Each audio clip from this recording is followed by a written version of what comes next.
கோழி அடை செய்ய தண்ணி ஊற்றி அரைச்சிக்கோ. ப்ரோக்கோலி ஒரு 1.5 கப்பு ப்ரோக்கோலி வெட்டி குட்டி குட்டியாக வெட்டி அளந்தேன். 1.5 கப்பு வந்துச்சு. அரைச்சிக்க போகிறேன். பச்சை மிளகா ஒரு 3 பச்சை மிளகா, ஒரு வெங்காயம் இதில் போட்டு அரைச்சிக்குவோம். அப்போது ஒரு கால் கப்பு தேங்காய் பூ போட்டுட்டு உப்பு தேவையான அளவு உப்பை போட்டுட்டு சர்க்கரை. இது ஸ்வீட்டும் இனிப்பும், உப்பும் இருக்கும் இனிப்பும் இருக்கும். சர்க்கரை உப்பு அரைக்கரண்டி போட்ட சர்க்கரை 3 கரண்டி அரைச்சிக்குவோம். சின்னதாக செய்ய போகிறேன். அடை சுடுறது பருப்பு போட்டுப்போம். மிளகா கசாட்டானது, அப்புறம் காளானோட தூள் தயாரிச்சுன்னு காளான் ஏற்கனவே உப்பு போட்டேன். காளான் லேசாக தான் உப்பு போட்டிருப்பேன். முழுவு கப்பி மிளகா கசாட்டான முழுவு போட்டுட்டு அரிசி மாவு 1 ஸ்பூன், ஒரே ஒரு ஸ்பூன் அரிசி மாவு போட்டால் போதும். கோதுமை 2 கப்பு. எந்த கப்பில் ப்ரோக்கோலி ஆளுனாலும் அதே கப்பில் ப்ரோக்கோலி 1.5 கப்பு வந்துச்சு. அளவு கலக்கிக்கும்.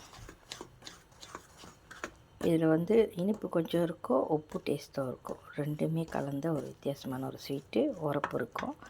ஏன்னா மிளகா பச்சை மிளகா போட்டிருக்கேன். ஊசி மிளகா போடுறதுனா போடுங்க.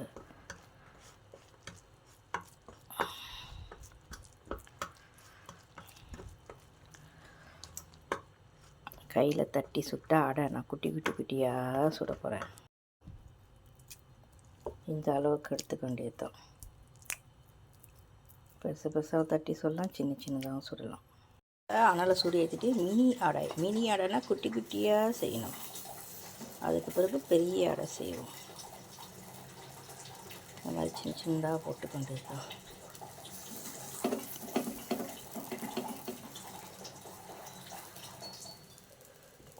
குட்டி அடை.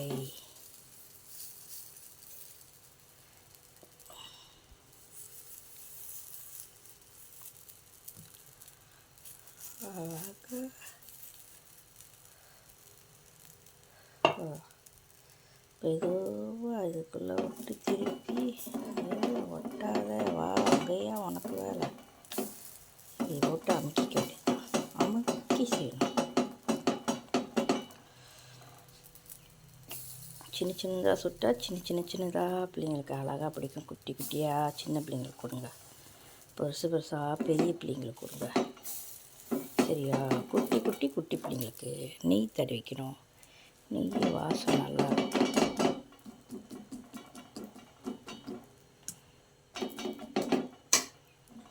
அப்படியே திருப்பி போட்டுடணும்.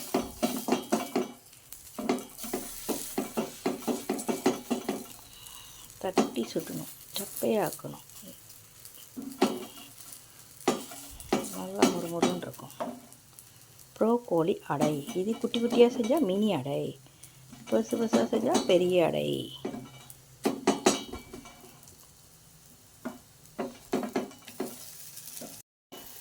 இதான் மினி அடை. தப்பாலும் சுட்டுக்கலாம், திருப்பாவும் சுட்டுக்கலாம். லெபீஸாக இருந்தால் கொஞ்சம் நல்லா இருக்கும், முறுமுறுப்பாக.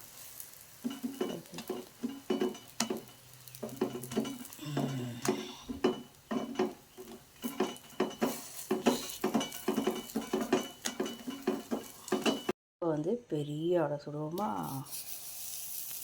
பெரிய அடைனா நிறையா தேவை. மாவு கூட போடணும். ரொம்ப பெருசாலாம் சுட தேவையில்லை.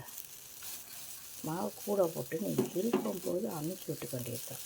அது கையில் தண்ணி தொட்டிங்கன்னா அழகாக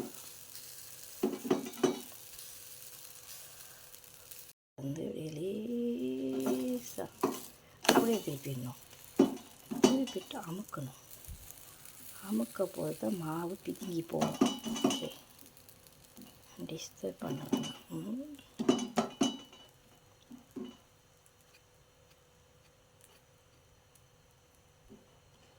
அப்படியே திருப்பும்போது திருப்பி ரொட்டி திருப்பணும். இந்த பக்கம் இருக்கிற மாவு அமுங்கி பிதுங்கி வரும். அப்படியே ஒரு பெரிய தட்டு அடை கிடச்சிடும். பெரிய அடை கிடச்சிடும். இதுதான் பெரிய அடை. மினி அடை பிள்ளைங்களுக்கு கொடுங்க, பெரிய அடை பெரியவங்க பிள்ளைங்க சாப்பிட்டோம். லேசாக வாட்டி ஐஸ் பொடியில் கீழே வச்சிட்டிங்கன்னா தேவைப்பறப்ப அப்பப்போ சுட்டுக்கலாம். நிறையா இருந்துச்சுன்னா லேசாக வெள்ளையாக வாட்டி எடுத்துட்டு தேவைப்பறப்ப அப்பப்போ சுட்டுக்கலாம். ஐஸ் பொட்டில் வச்சுட்டோம். இது நெய் தடவுற வேலை தான். நெய்யை தடவி தடவி தடவி தடவி தடவி தடவி தடவி இந்த மாதிரிலாம் பிள்ளைங்களுக்கு செஞ்சு கொடுத்திங்கன்னா ரொம்ப ஆரோக்கியமான சாப்பாடு. ப்ரோக்கோலியெல்லாம் உடம்புக்கு நல்லது தெரியுமா? சும்மா கொடுத்திங்கன்னா சாப்பிடாதுங்க, தூக்கி மூளையில் போடுங்க. இந்த மாதிரி அடை செஞ்சு கொடுக்கணும். ஏன் கொஞ்சம் ஸ்வீட்டு போட்டோன்னா அப்போ தான் கொஞ்சம் இனிப்பாக இருந்தால் தான் அதுங்களுக்கு இறங்கும். இனிப்பு அதிகம்லாம் கிடையாது, ஒரு மாதிரி வித்தியாசமான டேஸ்ட்டாக இருக்கும். உப்பு மாவில் ஸ்வீட் கலந்தால் எப்படி இருக்கும் அந்த மாதிரி உப்பு கலந்து ஸ்வீட்டு. ஏன்னா ப்ரௌன் சுகர் போட்டாலும் அதிகமாக இனிக்காது, லேசாக இனிப்பு தெரியும். அவ்வளோதான். ப்ரோக்கோலி இது பெருசோட, இது மினியோட அடை ரெடி ஆயிடுச்சு. இது பெருசாக சுட்டுறது, இது ஸ்மாலோட சின்ன அடை. 2 அடையாக ரெடி ஆயிடுச்சு. டேஸ்ட் எப்படி இருக்குது? உப்பு கலந்து ஒரு மாதிரி இனிப்பான டேஸ்ட்டு. பெரட்டல் மாதிரி தொட்டுக்கிறதுக்கு சின்னது சின்னதாக வச்சு சாப்பிடும். Good morning. காலை வணக்கம். எல்லோரும் பசி ஆட்டிங்களா? என்ன பசியார வீட்டில்? இன்றைக்கி என் வீட்டில் பசியார ப்ரோக்கோலி அடை. அதாவது கொஞ்சம் உப்பு டேஸ்ட்டும் இருக்கும், ஸ்வீட்டாகவும் இருக்கும். கறியில் தொட்டு சாப்பிட்லாம், சும்மாவும் இப்படி சாப்பிட்லாம். மிளகாலாம் போட்டுக்கலாம். இல்லை இந்த மாதிரி பெரட்டலில்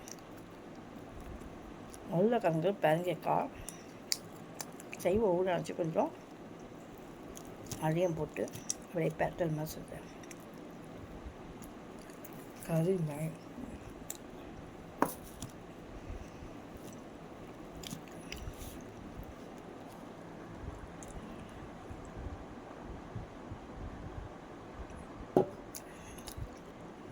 அதுதான் இந்த பசியாறு.